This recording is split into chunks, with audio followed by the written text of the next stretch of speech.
তিন ধরনের ঘরে আপনার মেয়েকে ভুলেও বিয়ে দিবেন না। অনেক সময় বাবারা টেনশন করে থাকেন যে আমার এত কষ্টের এবং এত কষ্ট করে এই সন্তানটাকে বড় করেছে, এই কন্যা সন্তান যাতে করে এমন একটা ঘরে যায় যেই ঘরটার ভিতরে সে শান্তিতে থাকতে পারে, সুখে থাকতে পারে, তার লাইফটা যাতে করে হ্যাপিতে ভরপুর হয়ে যায়। এই ধরনের চিন্তাভাবনা অনেক বাবা মা করেন।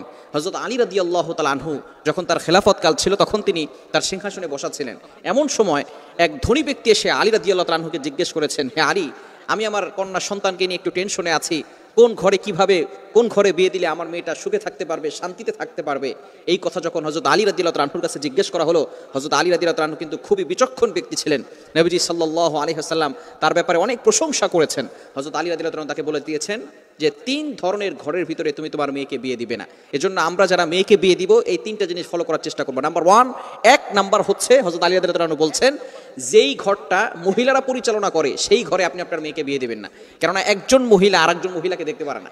বর্তমান সমস্যাই হচ্ছে এটা, যেই ঘরের সম্পূর্ণ দায়িত্ব মহিলারা পালন করে সেই ঘরে আপনার মেয়েকে বিয়ে দিবেন না। কেননা যখন আপনার মেয়ে ওই ঘরে যাবে তখন আপনার মেয়েটাকে সে তার মেয়ে মনে করবে না, সে তার ছেলের বউ হিসেবে ধর্তব্য করে দেখা যাবে পরবর্তী সময় এই মহিলার কথা অনুযায়ী ওই সংসারে আপনার মেয়ে ভালো থাকতে পারবে না। সুতরাং এক নাম্বার হচ্ছে যেই ঘরের ভিতরে মহিলারা ঘরটাকে পরিচালনা করে, সব দায়িত্ব মহিলাদের উপরে, সেই ঘরে আপনার মেয়েটাকে বিয়ে দিবেন না।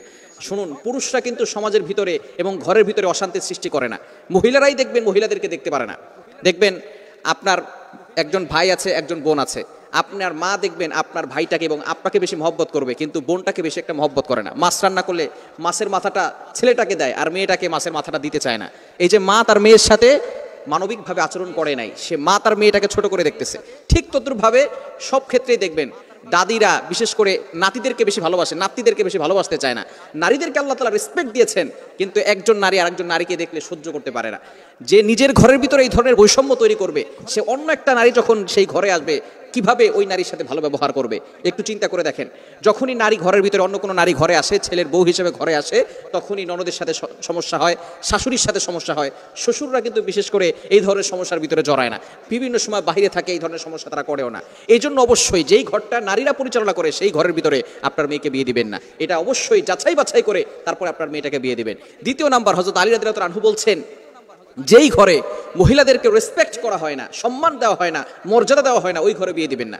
হযরত আলী রাদিয়াল্লাহু তাআলা এই কথা বলার পরে তিনি ব্যাখ্যা করছেন। প্রথম নম্বরে বলেছেন কি, যেই ঘর মহিলারা পরিচালনা করে। দ্বিতীয় নম্বর বলছে যেই ঘরের মানুষরা মহিলাদেরকে সম্মান করে না এমন ঘরও বিয়ে দেওয়া যাবে না। অর্থাৎ যেই ঘর অবশ্যই পুরুষরা ওই ঘরটাকে পরিচালনা করবে এবং মহিলাদেরকে সম্মান করবে, মহিলাদেরকে রেসপেক্ট করবে, মহিলাদেরকে যে আল্লাহ তাআলা সম্মান দিয়েছেন এই সম্মান পুরুষরা করতে জানে, সেই ঘরে আপনি আপনার মেয়েকে বিয়ে দিবেন। এবং তৃতীয় নাম্বার, হযরত আলী রাদিয়াল্লাহু তাআলা জানিয়ে দিয়েছেন তালাকপ্রাপ্তা ঘর, যেই ঘরে বেশি তালাক দেয়, তার ভাই তার কয়েকটা স্ত্রীকে তালাক দিয়েছে, অথবা তার বাবা দুইটা তিনটা স্ত্রীকে তালাক দিয়েছে, অথবা তার খালু, এই যে সম্পর্ক যারা আছে, ফুফু যারা আছে, তাদের সম্পর্ক যদি এমন হয় যে তারা ওই ঘরের ভিতরে ম্যাক্সিমাম মানুষ তালাক দিতে বেশি পছন্দ করে, ওই ঘরে আপনার মেয়েকে বিয়ে দিবে না। তাহলে কিন্তু ওই ঘরে আপনার মেয়ে সুখ শান্তিতে বসবাস করতে পারবে না। সুতরাং এই তিন ধরনের ঘরে আপনি আপনার মেয়েকে বিয়ে দিবেন না।